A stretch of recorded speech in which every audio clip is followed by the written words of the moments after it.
Once again, hello fourth graders and welcome to our Writer's Workshop, Unit 3, Session 21, Bringing History to Life. Today, our topic is questions without a ready answer. A student was doing research on ancient Egypt and came up with a great question. Why did the Egyptians build pyramids instead of cubes?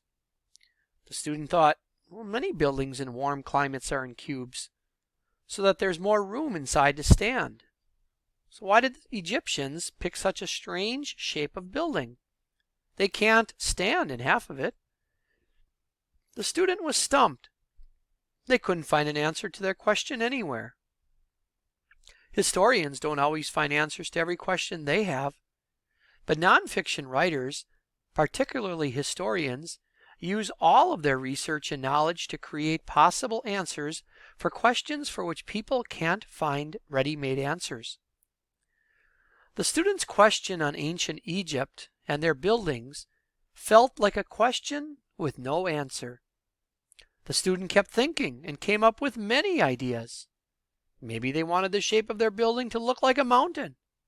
Maybe some pharaoh had traveled west and seen mountains and wanted to change the desert so it had mountains, so it wasn't all flat. Maybe they thought a pyramid with its starry edges would help dead people's spirits travel up to the sky. Well, the student didn't find an answer, but they read enough about ancient Egypt to come up with their own hypotheses. We can't rewind history to go back to the sources and determine what really did happen, but if we have a question with no ready answer, we can certainly take our best guess based on what we do know, and we can write about our best guess theories. Melissa's work and idea is as follows.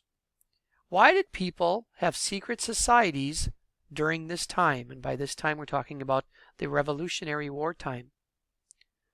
Great responses to use while tackling tough questions are, what I know that sort of relates is, or so this makes me think that. Why did people have secret societies during this time? I think they had them sneak up on the British and try to see what they were up to or what they were planning to do. And maybe they might get arrested if they didn't have secret societies. Today, some of you will spend some time taking notes to get ready for another chapter, asking questions, like we talked about a lot yesterday, and theorizing about possible answers can be something all of you do when you take notes. Others of you will start out immediately writing another chapter, perhaps following our chart. There are several suggestions for drafting. First, make sure your chapter isn't too broad. Break those big topics into several subtopics. Start by drafting information you know especially well. Think, what kind of a text will this be? If it's an all-about chapter, make a table of contents for the chapter. Start the chapter with a hook, and then let readers know how the chapter will go. Use words such as first and later. Say your plan. For example, I'll first talk about, then I'll.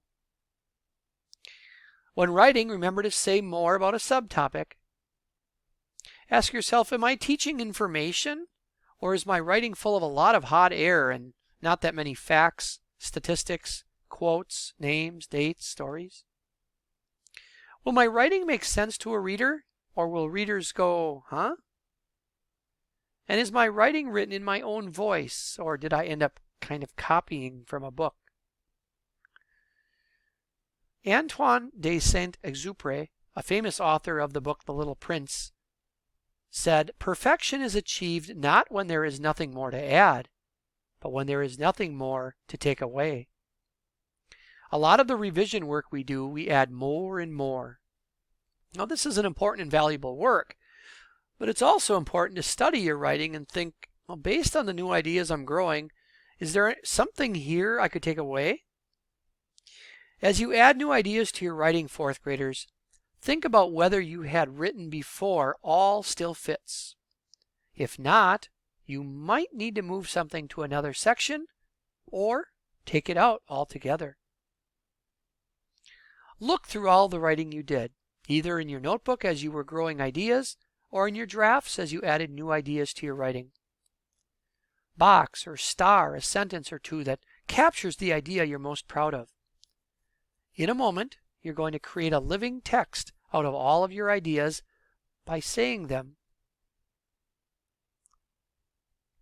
Now I apologize there because we will be passing over this part. If you want to say them out loud, you can, because many of you are working at home on this one, but we will pass over this at this time.